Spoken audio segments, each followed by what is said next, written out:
Hey everybody, it's Sean Price here with this week's Market Snapshot. What's happened in the Northern Virginia real estate market in the last 7 days in under 5 minutes, or close to 5 minutes. Here we go.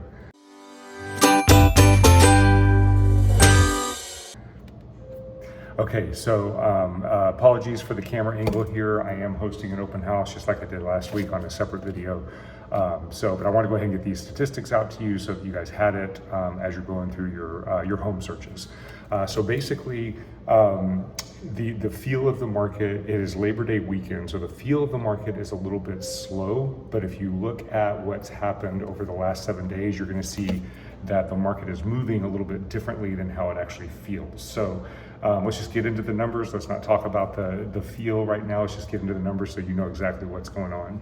So if you look at the black line here, this is the demand, this is buyer activity, and you can see that it decreased for 2 weeks. Now this 2-week decrease here was the beginning of school starting.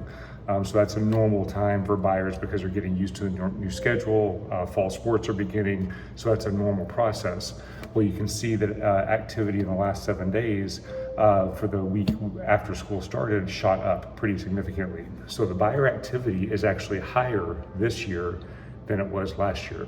What does this number represent? This is the number of properties that went under contract in the last 7 days. So it is a leading measure. It's not the properties that have sold because those are, 30 to 60 days old.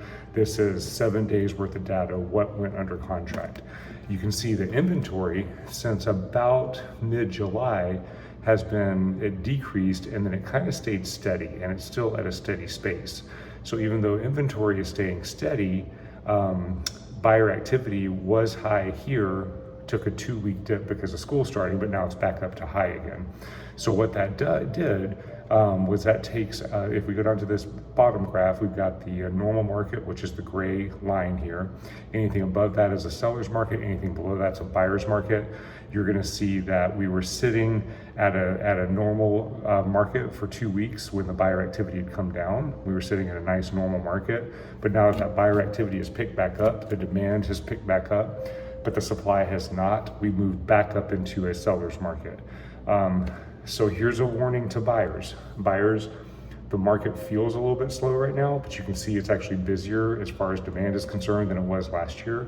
And there are rumors that the feds are going to be cutting the interest rates, which means that interest rates could be coming down, which means that there's going to be a bigger flood of buyer activity. So buyers, if you are considering purchasing a property in the next 60 days, you need to get out there with your agent now and do it now before that increase of inventory comes, or the increase of demand comes into the market, because that's only going to cause bidding wars. It's only going to drive prices up.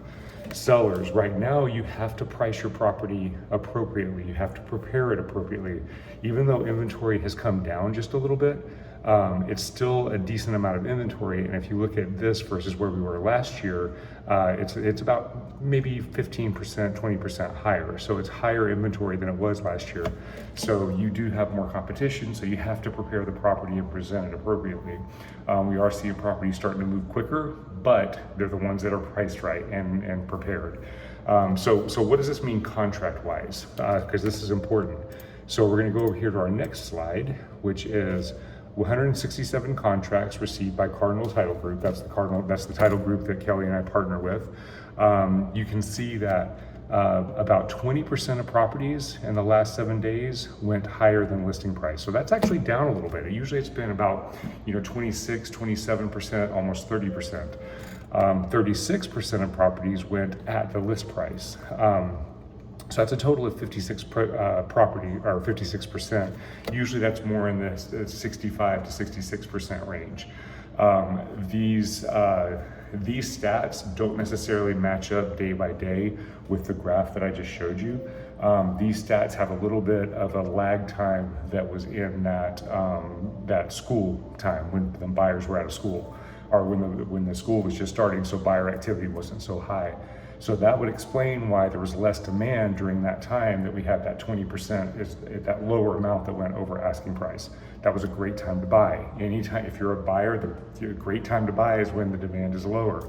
And we were trying to communicate that to you guys the last couple of weeks. Now we're starting to move into that more aggressive market. Days on market, 31% of properties sold within 7 days of being on market. It's a little bit higher than what it was. 38% sold within being on the market 22 days plus, and then 31% sold on 8 to 21 days. So it's about where we usually sit, about 62% sold within the first 21 days. So when you're a buyer and you're out there looking at properties, if a property's been on the market for less than 3 weeks, it's not a time to start potentially putting in lower offers, because sellers still stand a chance to get that listing price. Sellers, that's where you need to know, is that you need to sell your property by that 21st day. If you go over that 21 days, it's more than likely you're going to get under asking price. So these stats just kind of give us guides of what to go by. Financing versus cash. This is the Virginia market. Again, all this is Virginia market. 16% was cash, 84% was financing. So what did the contingencies look like? Well, this one's impressive. For buyers, again, this was part of the time when the demand was low, so this is probably going to be different next week. But if we look at this, same on finance contingencies as it has been. About 25% of people don't get the finance contingency. The rest of them get all they get the finance contingency. If you go back to this one, 16% is cash. That's not going to have a finance contingency. So that leaves about 8% of people that financed that did not get a finance contingency. Same thing with appraisal. If it's a cash purchase, there's no appraisal typically. So that means about 15% of the contracts that were financed did not have an appraisal contingency. And this number is actually a little bit lower than it usually is. It's usually about 3/4 get it and 25% don't. Home inspection, this one's important. Home inspection has been sitting around 50%, 45% over the last multiple weeks. This week, again, because of lack of competition, while the schools were starting, 67% of buyers got their inspection contingency in the contract. So again, when you're shopping, when there's less demand, you get more protections. You pay a more reasonable price for the property because you don't have a bidding war. So heed my advice. If you are considering buying in the next 30 to 60 days, get out there now before these rate cuts start, before this activity really starts picking up.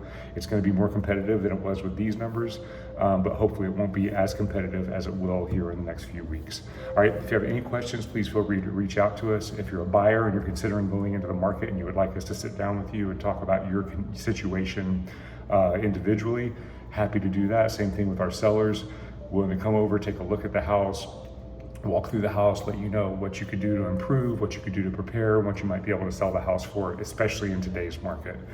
Give us a call at 703-783-2143. Hope you guys have a great week, and we'll see you next week on the Market Report.